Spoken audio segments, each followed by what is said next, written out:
अच्छा, नर्मदे हार जी हम बूझ रहा हूँ जी कि जो आकाश से बिजली गिरती है जी ऐसी कौन सी चीज है जो उसको रोक सच्चिदानंद लेता है। महाराज आपसे पूछ रहा हूँ मैं मंदिर में सच्चिदानंद तो महाराज नाम आप ले बोल रहे हो कि हमारे को नहीं पता है।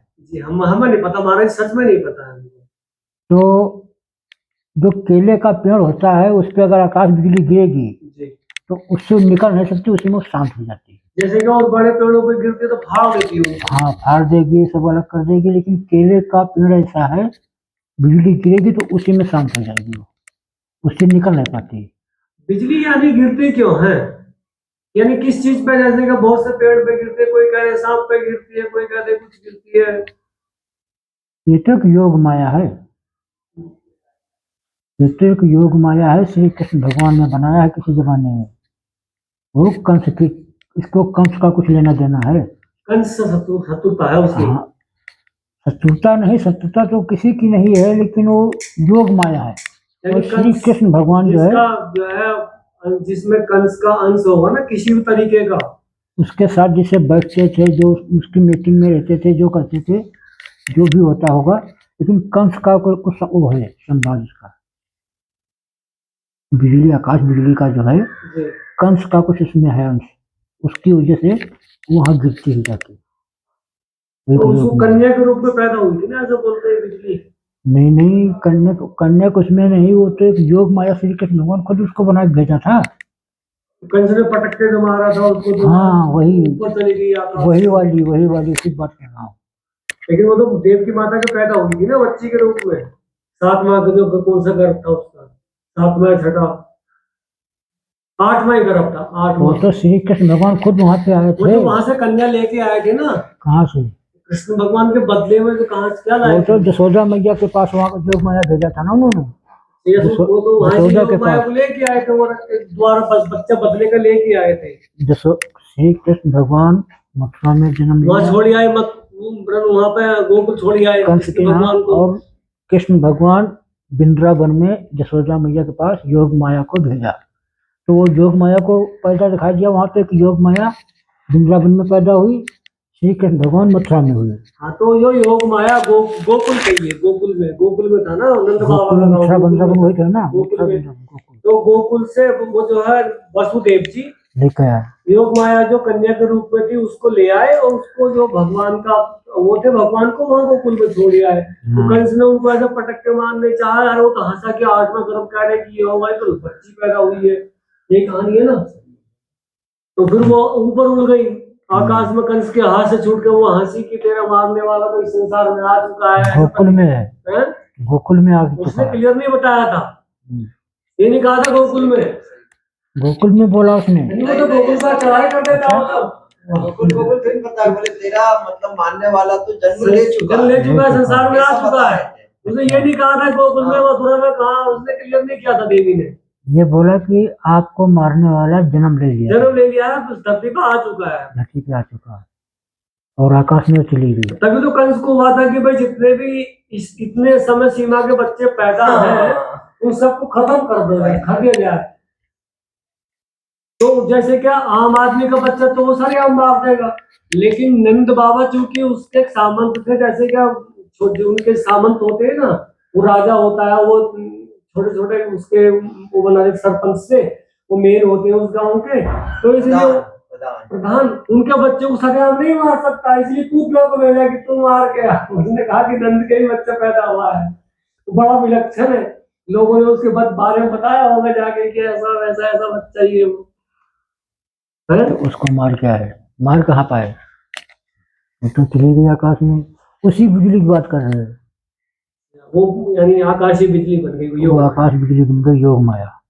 वो जो है कभी भी बारिश में कहीं गिरती है तो उसको कोई रोक नहीं सकता है।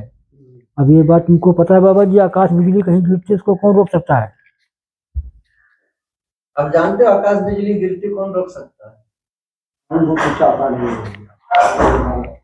वो केला का जो पेड़ केले का होता है ना, उसमें कभी गिरती तो उससे निकल नहीं पाती, उसी में शांत हो जाती है, ऐसा बताते हैं। जी आपने बहुत काम की बात बताई कि बिजली केले के पेड़ में उससे नहीं निकल और सकती, नहीं निकलती उसका ऐसे उसी में ठंडा हो जाती है, ठंडी हो जाती क्योंकि बहुत ठंडा पेड़ होता है, उसी में ठंडी हो जाती है। है। ठीक है महाराज जी, आपने बहुत ऐसा अच्छी होता बात है। बताई। आपका बहुत बहुत आभार, धन्यवाद। नर्मदे हर हर। नहीं नहीं, और भी कोई हाँ, नर्मदा परिक्रमा किए थे एक बार नहीं 2 बार की। कहाँ से उठाए थे आप? एक बार उठाए हमने ओमकारेश्वर से, जी एक बार क्या 2 बार ओमकारेश्वर से उठाया हमने, जी। और ओमकारेश्वर से चले नर्मदा में परिक्रमा किया। कैसे उठाते हैं? उठाने का विधि विधान क्या है? नर्मदा परिक्रमा जैसे प्रारंभ करते हैं तो उसमें क्या ऐसे क्या विधि विधान है, कैसे प्रारंभ करनी चाहिए? किसी देखिए पंडित भाई, से- हम तो कोई विधि विधान नहीं किया, लेकिन हाँ जो हमारे साथ में संत महात्मा थे उन्होंने बोले कि भाई नर्मदा तो आप तो जो साधु बन चुके हो, तो आपको तो सारी जिंदगी की परिक्रमा ही परिक्रमा है, लेकिन हाँ भ्रमण करना है, टाइम पास करना है तो कहीं भी चल दो आप।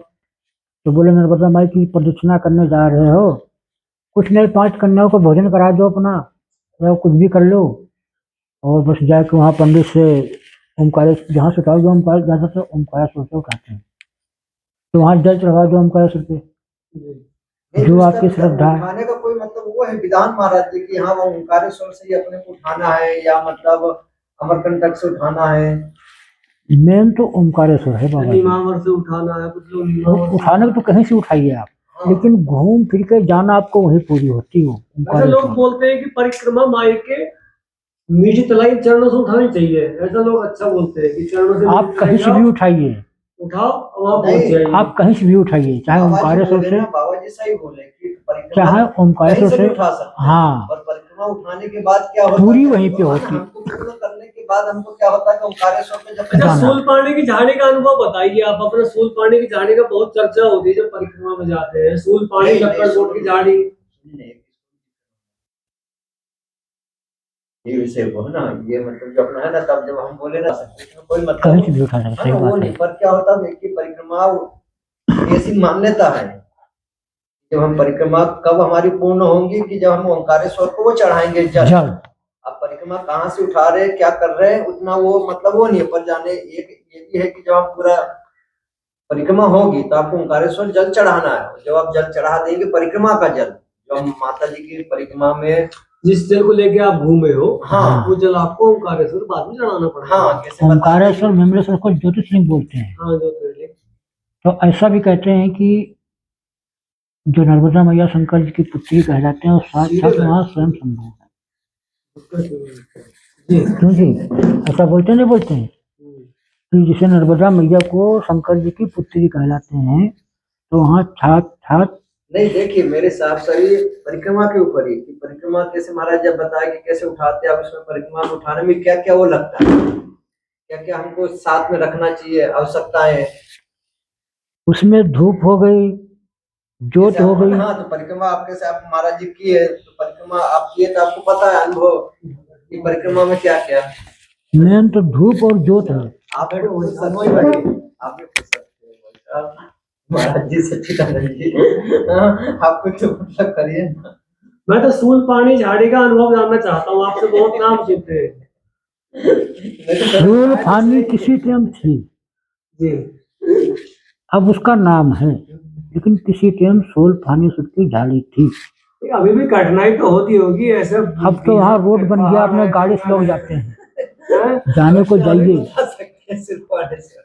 देखिए महाराज, जाने को अब जो आप बता रहे हैं ना, हम रहे भाई इसका टिक्कर खाए हैं। हाँ अब वो बात नहीं है बाबा वो जी। बात तो ही नहीं है। और दूसरी बात, जब वहाँ महाराष्ट्र का मतलब बॉर्डर क्रॉस करते थे और गुजरात का बॉर्डर लगता था, तो एक देव नदी पड़ती थी बाबा जी। नदी है, हाँ, वहाँ गुजरात के महाराष्ट्र में। देव नदी को बोलते थे, उसका देव इधर नाम है गुजरात, देव नदी। इधर महाराष्ट्र। तो जहाँ पे संगम था बाबा जी, वहाँ पे गुफा जैसी थी, तो वहाँ कितनी सारी मूर्ति बनी थी, दर्शनी दर्शनी, अच्छा। उस गुफा के अंदर। तो वो चीज थी वहाँ पे, और वहीं से जो है दर्शन करके सीधा वहाँ मंदिर में जाते थे सुल्तानेश्वर के। वो दृश्य कुछ अलग ही था। आज तो वहाँ बेकार पानी भरा हुआ है, उसके दर्शन ही कहीं नहीं होते हैं। तो इसलिए कहते हैं, जो सुल्तानेश्वर कहते हैं ना, तो उसका नाम है, और सुल्तानेश्वर असली था, वो लुप्त हो गया। तो अब तो जल है, वहाँ जल में है, जलमग्न हो गया, सब जलमग्न। जो असली गांव था सुल्तानेश्वर का जलमग्न हो वो सब जलमग्न हो गया। लेकिन हाँ अब जगह है, लोग घूम के जाते हैं सुल्तानेश्वर का, लेकिन अब वो बात नहीं है। ठीक है, परिक्रमा करते हैं, नर्मदा माई की परिक्रमा होती प्रदक्षिणा। और जब जैसा सागर से पार करते थे जहाज हिलता तो लोगों के दिल में जैसे लहर आती है, ऐसी दिल में हिलो उठती है, लहर उठती वो है। तो पहली बार हमको ऐसा हुआ था। हमको का जितने जाना तो जितनी सवारी थी करीब 45 या 46 ऐसे सवारी उसमें बैठ के जाती है एक नाव में। रात में कितने बजे जगह तो उस टाइम जब हम लोग पहली बार पार किए थे तो जितने ऊपर ऐसे देख रहे थे ना, हम लोग फिल्म पे रहे थे ना, जब हिलोड़ा उसके है ना, फिल्म सारी बंद हो गई और सब ऐसे नीचे देख रहे थे। ऊपर कोई नहीं देखा, समुद्र कोई नहीं देख रहा जब था। उसकी लहर टकराती है नाव से तो सब और लगा कि नाव ऊपर गई फिर नीचे आई, फिर ऊपर गई फिर नीचे आई, जैसे आकाशी झूला झूलते ना, इस प्रकार का दिखा रहा था वो दृश्य वहां पे। महाराज जी, कितनी देर में सागर पार हो जाता, कितना समय लगता है? वैसे कम से कम में 8-9 घंटे लग जाते हैं। 8-9 घंटे सागर पार करने में? कभी कभी जल्दी भी पार हो जाता है, कम पानी कम होता है, जब पानी समुद्र उतरा हुआ होता है, कभी कभी समुद्र चढ़ा हुआ होता है तो ज्यादा टाइम लग जाता है। चढ़े हुए में कम टाइम लगता है, कम में तो नाव रुक जाती है। नहीं, उनका उसे रास्ता होता है। राइट। बाबा जी 4-5 घंटे 5-7 घंटे लग जाते हैं। हमने उसको देखा एक बार नहीं 2 बार। 9 घंटा लगा था। हाँ ऐसे लग जाते हैं, कभी 8 घंटे कभी 9 घंटे। 2 काम होता था, छोटा इंजन होता था। हाँ समझ लीजिए। हाँ तो ऐसा होगा, में काम नहीं कर पाता तो था, ऐसा होता ज्यादा होगा गर्म हो जाता था तो वो लोग बंद करते थे। बंद करते, हाँ फिर ऐसे बहुत चलती। ज्यादा सुविधा वाला हो गया, 24 घंटा इंजन चल रहा है। हाँ, एक हाँ समय तो तो ऐसा था 6-7 कि घंटे मतलब लग जाते हैं चप्पू से वो पर्दे नावड़ी के पार द्वारा करने में। वो चलती थी नाव। उससे परिक्रमा वास्तव में डर तो लगता है जब लहर टकराती है नाव से आके। कभी कभी भाई आप संत तो आपको डर नहीं लगता, जो सामान्य मानुष है कभी समुद्र में बैठा हाँ नहीं, तो नदी जब में नहीं बैठा, है ना, वो वो बैठ गया तो नाव फिर में। वो तो फिर ऊपर देखते भी नहीं यार कि वहां मैंने से। देखा जब वो नाव शुरू हुई तो लोग बाग नमकीन बिस्किट बड़ा आनंद आएगा। और जब जब नाव वहां मेन समुद्र में गई ना और बड़ी बड़ी लहर टकराई आ गए तब कहते, नर्मदा मैया ये बसावर पीछे, नर्मदा मैया पीछे कोई पार लगाएगी। हाँ भाई सामान्य व्यक्ति है ना, जनमानस है। मैं तो ये कहता कि मौन रहूंगा, कुछ नहीं बोलूंगा, बोलते नाम लूंगा अपने को, चिल्लाने से कुछ नहीं हो, डूब जाएगी तरह से। निर्वाण जी तो चिलमती रहते हैं भाई। हाँ, निर्वाण हमको जी तो 5-7 महात्मा थे अपने ये स्वयं तो के मस्त परमात्मा याद है। है। और फिर वहां जब वहां पहुंचे जाके बीच में तो उसने बोला नावड़ी वाला कि बाबा जी यहाँ पे माई का संगम हुआ है, तो यहाँ पे जो आपकी श्रद्धा है कुछ दान पुण्य कर दो। और यहाँ पे समुद्र की पूजा होती है, यहाँ मैया की पूजा होती है। तो ये तो पहले बता दिया था संतों ने। और यहाँ पे क्या बोलते हैं कोटेश्वर, तो कोटेश्वर में बाबा ने बोला कि बाबा जी आप नावड़ी पार करोगे, आप लोग जा रहे हो पहली बार। तो उस टाइम हम लोग भभूति चढ़ाते थे इसे साधु बन के। भभूति लगा हाँ भस्म का क्या महत्व है? अब अच्छा, भस्म भस्मी तो की चर्चा आपने की, भस्मी का महत्व क्या, कितने दिन तक लगानी पड़ती है, क्या नियम कानून है उसके? आप देखिए लगाने को तुम गुरु लोग जब शिष्य बनाते हैं तो भभूति ही देते हैं वैद्य को शुरू में। अब वो तो कहते हैं कि तुम हमेशा इसी रूप में रहोगे अवधूत रूप में। ठीक है। उसका रूप जो है अवधूत रूप होता है, जी। इसी में रहोगे। तो जिसकी जितनी श्रद्धा होती है 11 दिन 41 दिन 11 महीना 12 साल 21 साल जिंदगी पूरी निकल जाती है। लेकिन अपने करीब 12 साल तक का पूरी बताते हैं ना, जब गुरु लोग शिष्य बनाते हैं तो पूरे उसी में रहो हमेशा। लेकिन जिसकी जितनी श्रद्धा होती है क्षमता होती है उतनी तक का चलता है। अपने भी करीब करीब 12 साल तक का भाई चला है। 12 साल के बाद ये अनुष्ठान का है कि आप 11 दिन का करते हैं, पूरी जिंदगी करते हैं, 12 साल का करते हैं। गुरु तो हमेशा के लिए बोल दिया कि तुम अब इसी रूप में हो। तुम्हारा क्योंकि ये शरीर जो हम घर से निकल के आए तो ये शरीर खत्म कर दिया और नया शरीर बना दिया। अब घर से क्यों निकल के आए? अच्छे कहाँ से, आपका शरीर वरीर ठीक ठाक है, आप घर से निकल के क्यों आए गए? क्या कारण रहा? अब कारण हम क्या बता सकते हैं, ये तो कोई पूर्व जन्म का संस्कार था। अब क्या इसके आप बारे में हम लोगों क्या की कह तरह सकते आपकी हैं। भी शादी नहीं हुई थी क्या? अरे शादी के बाद क्या होता है, हम छोटे पर बाले पर में निकल गए तो शादी के बाद क्या कर सकते हैं। और दूसरी बात रही कि आप क्यों घर से निकल के आएंगे। खाने को नहीं मिलता था ये तो घर में। पूर्व जन्म के संस्कार कोई थे लोग कोई। बोलते कमाया खाया नहीं गया इसलिए बाबा बन गए। अब वो कहने वाले कुछ भी कहते। अब इतने महापुरुष पहले से चले जाते, उनको कुछ नहीं मिलता था, ये लोग कैसे रहते थे? नहीं तो ये तो आपको आने के बाद पता चला कि भाई साधु संतों को तो और ज्यादा खाने को तो मिलता। इसीलिए तो बता रहा हूँ, पहले जब आप थे मतलब घर में, तो तब इसीलिए घर हम क्यों छोड़े? वो बता नहीं रहा हूँ, इसीलिए कि मतलब कोई पूर्व जन्म के संस्कार थे। मैं दंडी स्वामी को सुना, दंडी नहीं तो स्वामी कितने कहते थे देखिए कितने लोग जो है संत मेरी बनते शरण में आएगा कम से कम तुझे खाना तो पहले मिल ही जाएगा, और कुछ भी नहीं मिलेगा तो जो भी चीज है वो तुझको सबसे पहले मिलेगी, चाहे कुछ भाई भजन करना तेरे हाथ में है, लेकिन मेरी शरण में आने के बाद इतना तो कम से कम होगा, तुझे खाना सबसे पहले मिलेगा भाई सम्मान के साथ। और ग्यारह के ये दिन तो पंडित जी का भी कहानी सुनते हैं। कौन सा कहानी वो? ये तो गुरु लोग पहले कहते हैं कि मूर मुराए तीन गुण, और राम लोग कहे महाराज खाने के हलवा पूरी मिले, वो जय जयकार। अरे वाह, ये बात है, भाई जय जयकार हो जाएगी। इसकी क्या बात है? बढ़वा लिया, 3 गुण ले लिए। सही बात है जी। हाँ, लोग बताते हैं कि अभी देखिए, अभी अभी एक बाबा आया हुआ है, अभी अभी कल शाम को एक बाबा आया हुआ, बाबा जी यहीं पे जो हमने आपको इशारा करे था शाम को वहाँ बैठा था, जी वो कल शाम को आया यहाँ बैठा हुआ। तो हम नहा के आए तो बोला कि बाबा जी इधर आओ। मैं बोली क्या बात है? हमको यहाँ रुकना है। हमने कहा कुटवाल जी आ रहे हैं, उनसे बात करो। कुटवाल ने उनसे बोला आपका प्रेम पट क्या है? तो उसने देखा, बोला वो क्या होता है? तो हमने बोला आपका नाम बूझ रहे हैं। तो उसने चुप हो गया। फिर बोला जोगपट आपका क्या है? बोला वो क्या होता है? अपने गुरु का नाम क्या है? फिर उसने कुछ नहीं बोला। फिर बोले कौन सा अखाड़ा है? तो बोला महादेव। बोले वो कौन सा अखाड़ा होता है? बोला वो कौन सा होता है? तो बोला हम महादेव के चेले हैं। भाई वो चिलम पीता होगा तो उसने महादेव या खाना है। वो तो अभी भी यही चुका हुआ। तो फिर बाद में कुछ महाराज जी के कहने ऐसे साधु समाज के हैं कितने अखाड़े? जैसे अब अखाड़ों के बात जब उसको कुछ पता ही नहीं साधु नहीं, सही में। हाँ? सामान्यतः कितने अखाड़े हैं आप ऐसे पूछे? वैसे मेन 4 है, जी सनातनी जिसको कहते हैं 4 है, जी। वही 4 संप्रदाय, वही 4 अखाड़े हैं। उनके उन्हीं की शाखा तो अब उनसे शाखा तो पता नहीं कितनी। अब जैसे मान लो हमारे उदासी में, अब उदासी में से 3 4 5 बन गए। कौन कौन हो गए? सही बात है। कितने हो गए? उसी में से एक छोटा अखाड़ा बन गया, बड़ा अखाड़ा, और एक एक निहंग लोग उसी में से आएंगे, कोई निर्मले वाले इसी में से आएंगे, और एक वो कौन थे बाबा, इनको क्या बोलते हैं जो विप्त मंडली वाले आएंगे। किसमें से आया सारे ये? नहीं तो पहले 4 कौन कौन से होते हैं? हाँ? अब 4 यही, जैसे एक सन्यासी हो गए, एक नाथ जी हो गए, एक बैरागी हो गए, एक उदासी हो गए। मेन तो यही है बाबा जी। अब इसमें से अनेक हो गए, उसको हम लोग क्या कर सकते हैं? 4 तो वैराग्यों के भी हैं। 7 4 संप्रदाय जो बोलते हैं, 4 7 संप्रदाय 4 बोलते हैं, लेकिन अखाड़े 7 हैं उनके बाबा। वैराग्यों के। हाँ, उनके 7 अखाड़े हैं।